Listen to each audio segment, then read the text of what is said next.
दोस्तों, एक डीएम साहिबा प्रयागराज में महाकुंभ के दौरान हिजाब पहनकर चली जाती है और वहां की सुरक्षा और व्यवस्था का जायजा लेने लगती है। तभी कुछ महिला पुलिसकर्मी की नजर उन पर पड़ती है और वह उन्हें आतंकवादी समझकर उन्हें थाने ले जाती है। कौन थी वह डीएम साहिबा और क्यों वह हिजाब पहनकर महाकुंभ में गई? सच्चाई जानने के लिए वीडियो को अंत तक जरूर देखना। वीडियो को शुरू करने से पहले आपसे एक रिक्वेस्ट है कि वीडियो को लाइक करें और हमारे चैनल टेल्स रिमाइंड को सब्सक्राइब करना मत भूलना। यह कहानी प्रयागराज की जिला अधिकारी सीमा अंसारी की है, जो ईमानदारी और सख्ती के लिए प्रसिद्ध थीं। महाकुंभ के इस पवित्र आयोजन के दौरान सुरक्षा और व्यवस्था को बनाए रखना उनके कर्तव्यों में शामिल था। प्रशासन ने इस बार कड़े इंतजाम किए थे और हर छोटी बड़ी गतिविधि पर नजर रखी जा रही थी। सीमा साहिबा ने महाकुंभ के दौरान अपने धर्म और संस्कृति को ध्यान में रखते हुए हिजाब पहनने का निर्णय लिया था।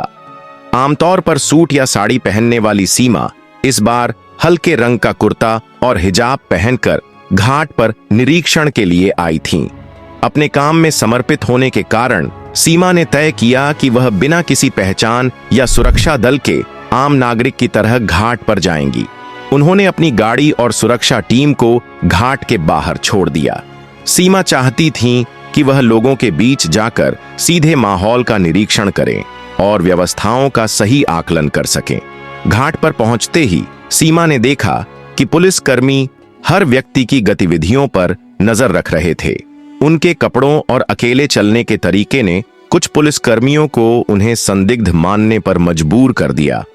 एक कांस्टेबल ने अपने सीनियर से कहा, सर, वह महिला संदिग्ध लग रही है। सीनियर इंस्पेक्टर ने दूर से देखा और सहमति जताते हुए कहा, उन्हें रोककर पूछताछ करो। सीमा इस बात से अनजान थीं कि पुलिसकर्मी उन्हें संदिग्ध समझ रहे हैं। जब वह घाट के पास एक छोटे बच्चे से बात कर रही थीं, तभी दो पुलिसकर्मी उनके पास आए और कहा, मैडम, आपको यहां क्या करना है? सीमा ने शांत स्वर में जवाब दिया, मैं बस दर्शन करने और व्यवस्थाओं को देखने आई हूं। पुलिसकर्मियों ने उनकी बातों को नजरअंदाज करते हुए उनसे आईडी कार्ड दिखाने को कहा।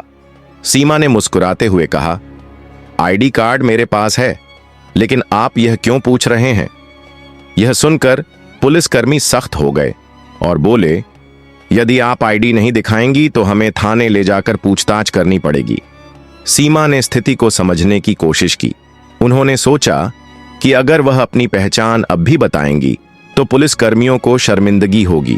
इसलिए उन्होंने पहले उनकी सतर्कता और गंभीरता को परखने का मन बनाया। पुलिसकर्मियों ने उनका बैग ले लिया और जांच शुरू कर दी। इसके बाद उन्हें थाने ले जाया गया। थाने में इंस्पेक्टर ने उनसे सख्त लहजे में सवाल जवाब करना शुरू किया। उन्होंने पूछा, आप कहां से आई हैं? यहां क्यों आई हैं?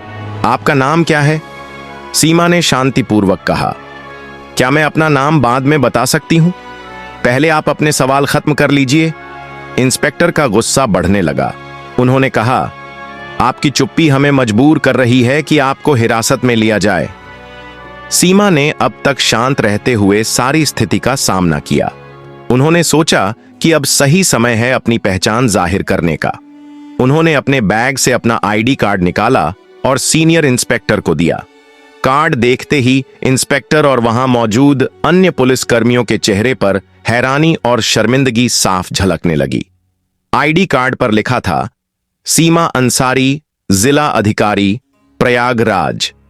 इंस्पेक्टर ने तुरंत खड़े होकर माफी मांगी और कहा, मैडम, हमें बिल्कुल अंदाजा नहीं था कि आप डीएम साहिबा हैं। आपकी वेशभूषा और अकेले घूमने का तरीका असामान्य लगा, इसलिए हमने आपको रोका। हमारा मकसद केवल सुरक्षा था।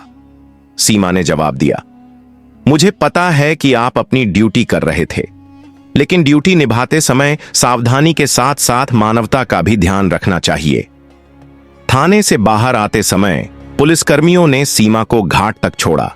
इस घटना ने पुलिस बल को सिखाया कि ड्यूटी के दौरान सतर्कता के साथ साथ मानवीय दृष्टिकोण भी बनाए रखना चाहिए। इस घटना के बाद सीमा ने पुलिस बल और प्रशासनिक कर्मचारियों के लिए एक बैठक बुलाई। उन्होंने कहा, आप सब पर गर्व है कि आप महाकुंभ जैसे बड़े आयोजन को संभाल रहे हैं। लेकिन मैं आपसे यह भी कहना चाहती हूं कि कानून के पालन के साथ साथ हमें इंसानियत भी बनाए रखनी होगी। हर व्यक्ति पर शक करना जरूरी नहीं है। जो लोग अलग दिखते हैं वे हमेशा गलत नहीं होते। उनकी इस सीख ने वहां मौजूद सभी को गहराई से प्रभावित किया। सीमा ने इस घटना को ज्यादा तूल नहीं दिया और इसे एक उदाहरण के तौर पर लिया। उन्होंने प्रशासनिक प्रक्रिया को और बेहतर बनाने पर जोर दिया। यह कहानी हमें सिखाती है कि ड्यूटी निभाते समय सतर्कता और मानवता का संतुलन कितना जरूरी है।